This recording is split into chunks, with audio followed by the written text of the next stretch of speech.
Hey everyone, this is Elenbaas from Nightlight Astrology. Today we are going to unpack all of the little nuances and features of Venus's synodic cycle with the sun. We're going to do this because Venus is about to turn retrograde, and people have some unanimous things that are said about retrogrades that are just not true, and also that lack a nuanced understanding of the full synodic cycle of Venus. So this is like a very brief crash course in some of the features of the webinar that I just taught on Venus's synodic cycle. That talk, by the way, I'll show you how you can purchase if you want the full 2 hours worth. And I'll also show you how you can purchase a masterclass, which is about 10 hours worth of talks on the subject. But today we're going to do a little crash course on Venus's cycle and tell you why Venus retrogrades don't just unanimously mean one thing. You can't just talk about them in a simplistic way, like relationships will fall apart or blah, blah, blah. You can't talk about any retrograde cycle that way for that matter, but hopefully this will be useful. And then I'm also going to give you some tangible things to watch for, 5 things to watch for given Venus retrograde in Aries, which is coming up. So that is our agenda for today. Before we get into it, remember to like and subscribe. We're seeing if we can't get to 80,000 subscribers on the channel. We did some research this year and found out that there are a lot of people who watch regularly but are not yet subscribed. It's free to do so, and it really does help us grow in very tangible ways. So we really deeply appreciate it when you do that. Help us reach our goal. You can find transcripts of any of these daily talks on the website, which is nightlightastrology.com. We have an in-person event here in Minneapolis coming up that I want to show you guys. If you go to nightlightastrology.com, go to in-person events, you're going to see that we are hosting a spring equinox gathering on Saturday, March 8th, just prior to the spring equinox. We're doing this a little bit early because my kids have spring break and will be traveling. So we're doing this a little bit early, but we are going to meditate on the spring equinox from the zodiacal perspective, take a little time together to do some movement and meditation and just hang out in community space. We really enjoyed our winter solstice gathering. It's free to join, so you just press the RSVP button, come join us that Saturday night, bring a friend. It should be a really fun event in Minneapolis. We are not doing this online, so this is only for people who are in the Twin Cities area or want to make a little drive to join us. Go up to the events page, click on speaker series. You will also see that in the month of March, coming up soon, we have 3 new guest speakers giving talks on interesting subjects. These are all free. They're free because of the Kickstarter and the success of the Kickstarter. We are able to pay these wonderful people, give them a space to grow their work, and give you really interesting talks on specialized topics in astrology. So these are going to be some great talks coming up. You can always see the new seasonal speaker series talks on that page. Also, be sure to check out the need-based astrology readings. If you haven't seen this yet, you also helped us build this service through the Kickstarter. These are tiered reading prices with some of our staff and promising students from our programs that give you some flexible pricing for an astrology reading. So all good stuff to check out. And then last but not least, you go over to the events page, click on live talks. You'll see that March 6th, my next live webinar, monthly webinar, is coming up on the 3rd house. So if you want to learn more about this house that was called the Temple of the Moon and why, check that webinar out, coming up very soon on March 6th. All right, so now that we have gone through some of our promotions for the day, let's put the real-time clock up and take a look at Venus's upcoming retrograde. So,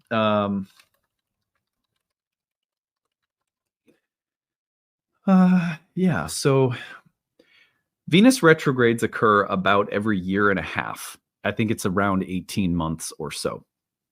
So every year and a half, we get a retrograde from Venus. But that retrograde doesn't just mean one thing, and it is not one isolated event. There are many stages and phases, even within a retrograde, that have different meanings. So I'm going to give you like a very brief crash course in the synodic cycle of Venus today. And we're doing this because, as you can see, this coming Saturday, March 1st, Venus will be stationing to turn retrograde. And so that means that we are entering into a very important turning point within the synodic cycle of Venus. Let's give some context to that, and then I'll give you 5 things to watch for given Venus's initial retrograde in Aries. Some of the basic themes that you can watch for during the retrograde period. So in order to do this, what I'm going to do, and by the way, before I go on, I should say this, the plan for the rest of the week is to do a monthly overview for the month of March tomorrow, and then Friday we're doing horoscopes for the month of March, because I forgot that this month has less days. I always forget. February sneaks up on me. So here, the last couple days of the week, we'll do monthly overview for March and then horoscopes for March. Today, we're going to just kind of dive into Venus's cycle a little bit more. So I'm going to get rid of everything in our chart perspective except for Venus and the sun. The word synodic comes from the word synod, which means like an assembly or a joining together. So for ancient astrologers, the sun, who was emblematic of the archetypal source, meaning the place that all of the archetypes come from, which is something like the mind of the universe or the mind of God, whichever word you feel, I guess, more comfortable with. At any rate, the synodic cycles of the planets were thought of as almost like cycles of a planetary archetype being directed in our lives through the will of the divine mind and going through cycles of death and rebirth that configure with the lifespan of that direction for our life and those desires and ambitions and experiences and karma. So there's a kind of evolutionary thrust to a synodic cycle that has to do with the going out from the sun and coming back to the sun that is implied. This is really important because every phase of that cycle has a different meaning. Now, there's been some debates as to how to map that cycle out between modern astrologers and ancient astrologers. I'm going to give you the version I learned from traditional astrology, but that's not to say there's only one way of looking at the cycle. I tend to believe, because this is a divinatory system, that there are many different ways we can look at the cycle. But let's go back in time. We're going to go back to the time when these two planets came together and were in their conjunction. This is always going to happen when Venus is conjoining the sun in direct motion. That superior conjunction of the sun happens when Venus is on the other side of the Earth, other side of the sun from the Earth, so farthest away from the Earth. Anyway, this would bring Venus into contact with the sun around June 6th of 2024. Actually, we can back it up just a little bit. June 5th, June 4th, they were starting to travel together in their cazimi. They do it so for a couple of days. So the very early part of June 2024, at any rate, is when these two planets conjoined.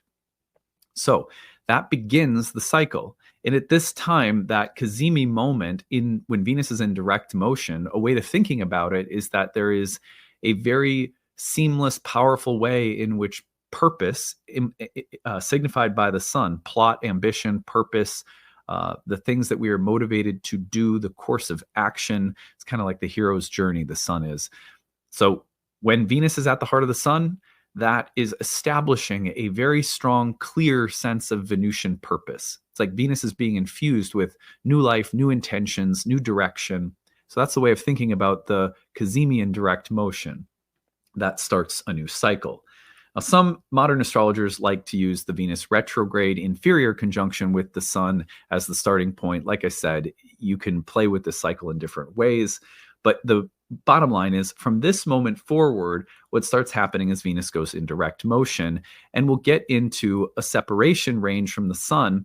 And once that separation range is about 15 degrees, when it reaches that space, then we're in a really interesting position here. You can see that this appearance of Venus as the morning, or as the evening star, would have taken place.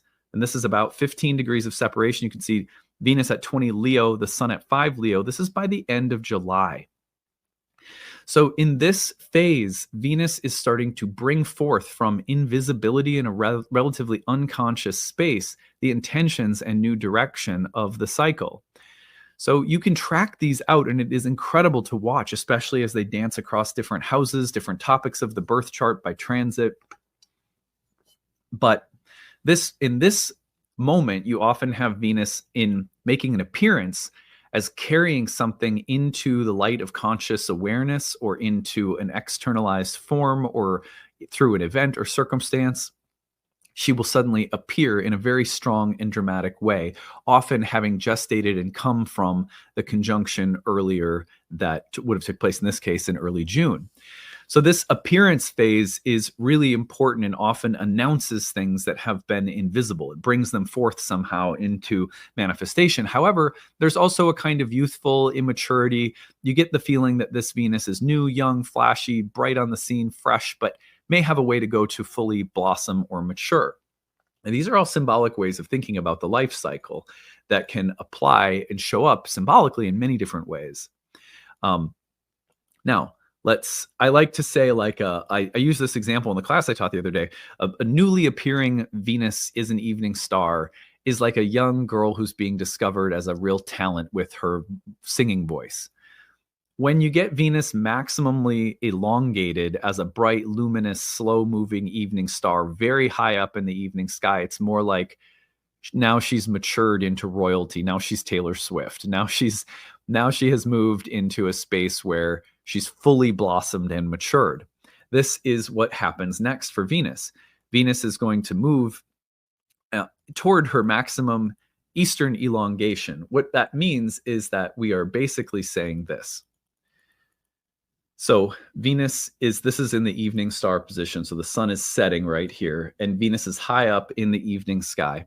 Right now, Venus is about 31 degrees away from the sun, in front of the sun in zodiacal motion. Her maximum elongation is between 45 and 47 degrees. When she's getting into this space, it's like more of a fully realized, maturing Venus in the nocturnal feminine space. So you get a very feminine Venus, and one that is much more mature and sort of solid and well developed.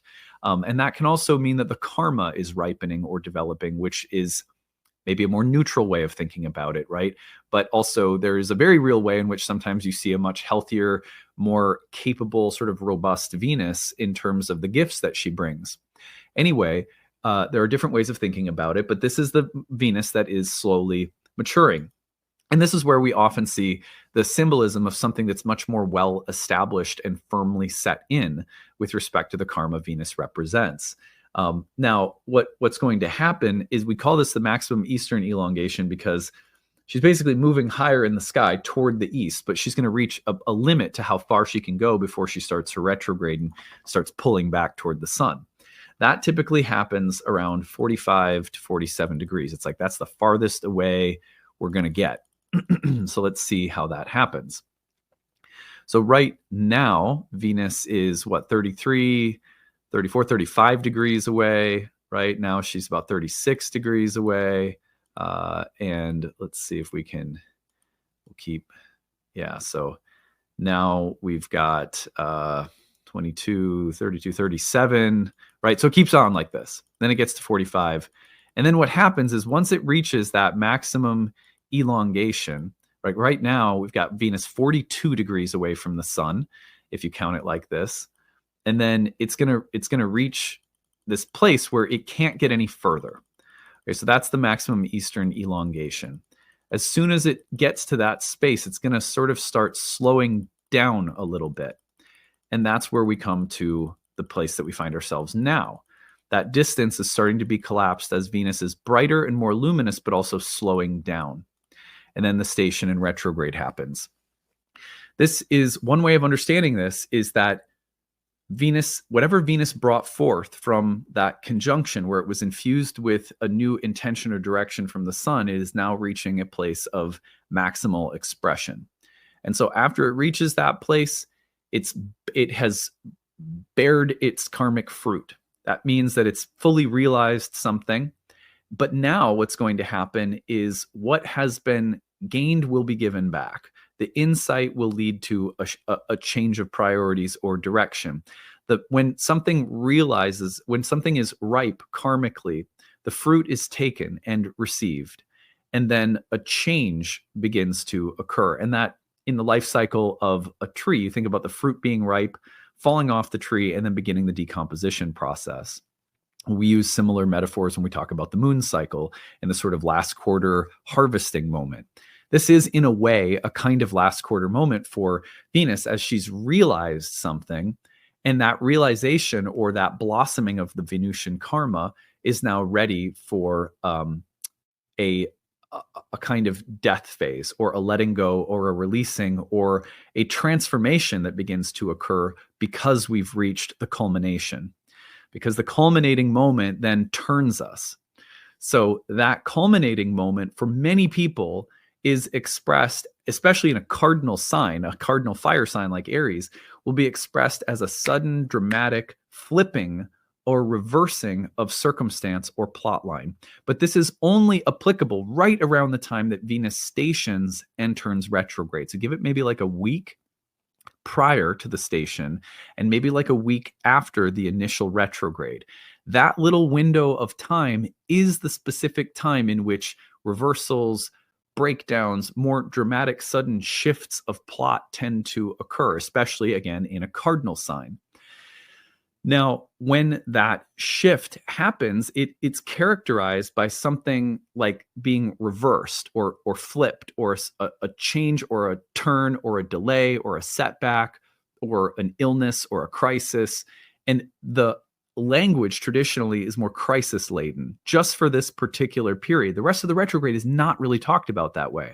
So it's important that we understand that the entirety of the retrograde is not all about everything falling apart and blah, blah, blah. It's usually only this initial part of the process that is associated with the culmination of a karma and then the releasing of that karma, which creates a kind of flip, reversal, sometimes setbacks, delays, or surprises. This part of any retrograde cycle is often, I would use the word Uranian to describe it a little bit because of the kind of suddenness, which again, just to reiterate, is amplified by the fact that this retrograde is happening in a cardinal sign. The tropical signs like Aries are turning points, like dramatic, pivotal turning points. So this is has a little bit more drama built into it because of the sign quality that Venus is in. Either way, when that reversal of circumstance happens, it is because we are initiating a process of resetting the archetypal ideal, directions, ambitions, intentions that Venus is going to take on as it dies back into the sun. So that's kind of what's happening on an evolutionary level, you might say. Now, what takes place is you back Venus into the sun. And once Venus comes to within about 15 degrees of the sun, now we're watching that karma kind of slowly but steadily burn off. So the flip or the reversal is a sort of dramatic shift that announces that karma has ripened, that situation is done, we're going in a slightly different direction now, or whatever the case may be. And then when we get into the invisibility of Venus and the combustion, which happens within 8 degrees, invisibility within 15, combustion within 8, then what we're going through is a process where that karma is sometimes painfully sort of fully letting go. There's a long process involved of the release, but that sort of super dramatic point where it feels like everything is suddenly falling apart, dramatically shifting, it's really only appropriate for the initial phase of the station to retrograde. This next phase can be about the deeper process of release or letting go, which is usually much more steady and constant than it is sudden. So that's a different nuance that's important to apply. And this part of the retrograde is easily the most difficult, the station to retrograde through the combustion, because this is the phase where something is dying, right? But the second phase of the retrograde is not at all the same because it's usually about something in the process of rebirth. And that's what happens next. So we move this along to the Cazimi. You're going to see that Cazimi taking place on March 22nd. So March 1st to the 22nd, the initial phase might be a little shocking, unsettling, disruptive, little Uranian in the suddenness of the flip of circumstance or reversal or setback. But then you get through that deeper alchemical process of the Venusian karma burning off and resetting. The Cazimi then resets and offers new life. It is a regenerative, usually kind of inspired and momentum shifting event. And there's still a lot of retrograde left, so we can't go thinking that the rest of the retrograde is going to be the same as the first part, because this is a rebirth that's occurred at the Cazimi. From this moment on, we then track the retrograde of Venus as Venus is separating from the sun. We don't think about that as combust and debilitated as much as we think about it as slowly bringing forth the new significations of a new cycle, which will announce themselves in our life in a very yang-like fashion as Venus rises as the morning star. And that will again happen when the two planets are about 15 degrees apart and Venus comes into visibility again. Now Venus is bringing forth as a kind of herald an assertive new image or ideal standard or archetypal direction for life within the significations of Venus. So Venus is reborn and bringing forth something new, and that process of moving from the rebirth into the visibility of that rebirth, so to speak, is taking place from the conjunction retrograde through the appearance of the morning star. So that second part of the retrograde is not at all like the first part, which is typically more difficult, right? Now, when we take that forward, the last part, of course, will be that they get very far apart. Venus turns direct, and you're seeing the maturation of that new Venus, of that fresh Venus, of that Venus who's asserting something new, and it matures as it stations and turns direct. It becomes very luminous and high up in the sky as the morning star, and slower in motion. It becomes weightier. It starts establishing itself. And then gradually, right, very gradually, that new Venus will pick up speed and it will start moving in direct motion closer to the sun again. That's a long process, which is why we only get these retrogrades every 18 months. So as you're seeing this, like we're not going to see Venus going back through combustion and death again for quite some time. Let me go forward by weeks just to speed this up a little bit. So we don't get Venus into the range of invisibility again until right about here. This is November of 2025. Towards the end of this year, 2025, Venus's direct motion will carry it back to invisibility again, which then implies that Venus is going through a death. And quite frankly, this is another difficult part of Venus's phase, because this part can be as dramatic as the combustion retrograde, or even in some, not as usually dramatic and sudden as the station retrograde, but it is another death that Venus is going through when she goes into invisibility and becomes combust. And then the next synodic cycle reset moment occurs right about here. This is January 5th of 2026. At that moment, now Venus is once again being renewed, and this time Venus's new image, new archetypal standard or direction for our lives will slowly start to emerge in evening star position, which is typically like a much more fully matured version of the initial rewrite that happened through the retrograde conjunction. And that's because Venus is more comfortable in the evening star position and goes from new and fresh and sort of yang in her expression of her life cycle into a more fully mature, socially integrated and harmonized version of herself in the evening star position where she has more dignity. So the point is that the entirety of her cycle is something that if you learn how to track, you will soon realize that talking about retrogrades generically is just not very good. It's not a good idea. The reason that it's not a good idea is because the full life of the cycle has to be studied and tracked to realize the implications of the first part of the retrograde versus the second part of the retrograde. The one kind of conjunction versus another, a morning star versus an evening star, a fully matured evening star versus one that's just about to turn retrograde. Every little nuance and phase of the cycle gives us a different kind of Venus. So that's a crash course. May have been very technical for some of you. Maybe for some of you that went over your head, you had a hard time tracking it. But I wanted to present it today, if for no other reason than to make sure that people know that you can't just unanimously talk about a retrograde as though it's the same thing.